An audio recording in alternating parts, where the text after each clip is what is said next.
পেঁয়াজ কেটে নিয়েছি, লঙ্কা ছোট ছোট করে কেটে নিচ্ছি।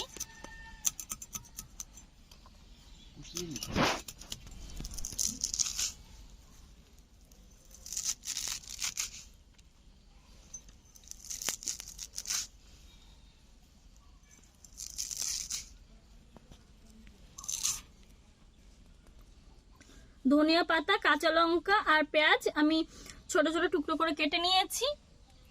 এখন চিংড়ি মাছ দিয়ে ভালো করে মেখে নেব। এখানে কুচু চিংড়ি নিয়েছি দেখুন, আর এখানে 300 গ্রাম মতো চিংড়ি মাছ রয়েছে। দিয়ে দিচ্ছি পেঁয়াজ কুচি, কাঁচা লঙ্কা কুচি, লবণ,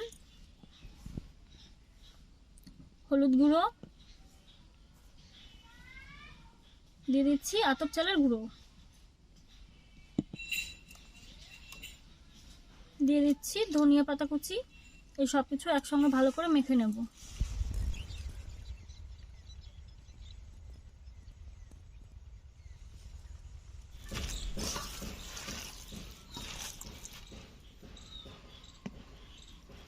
আর একটু হলুদ গুঁড়ো দিয়ে দিচ্ছি,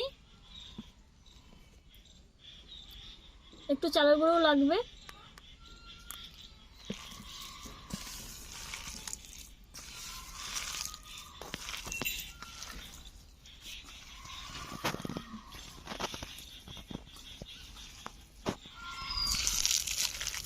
সবকিছু দিয়ে ভালো করে মেখে নিয়েছি দেখুন, এরকম আঠালো করে মেখেছি।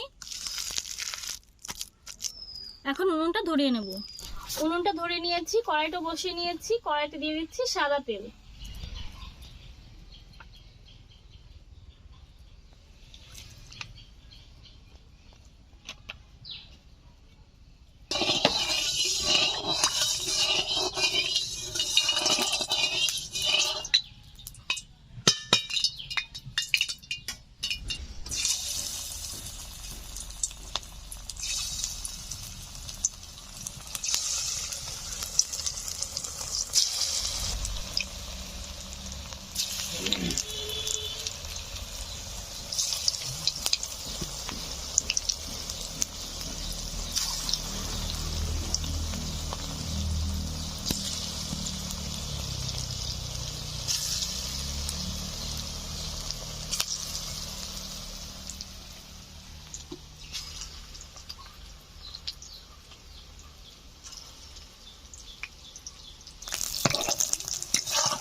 বড়গুলোকে অল্প আছে ভেজে নিতে হবে।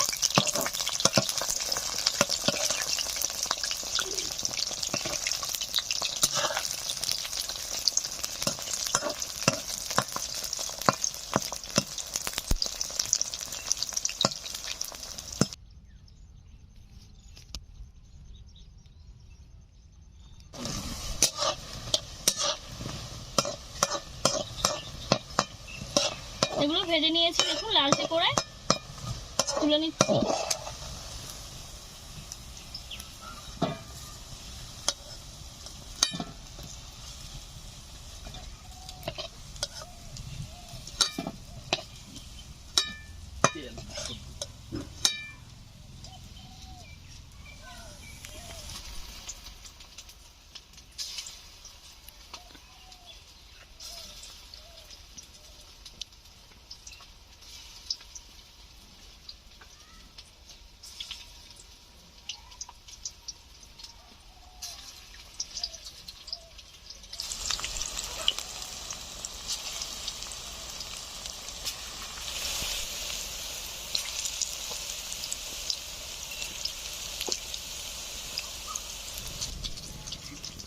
দেখুন বড়া ভাজার সঙ্গে সঙ্গে একদম ক্লিয়ার হয়ে গেছে, অবশিষ্ট একটা পড়ে রয়েছে।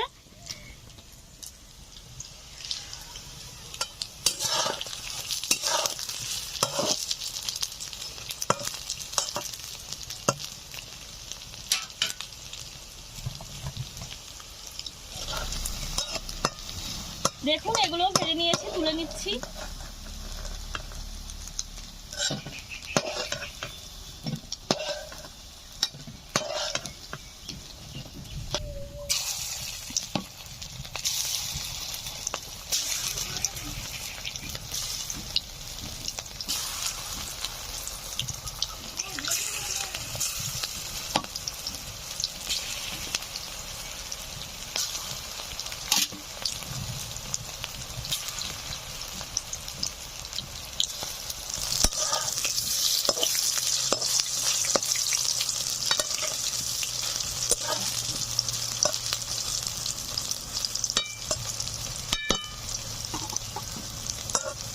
সবগুলো ভেজে নিয়েছি, এখন তুলে নিচ্ছি।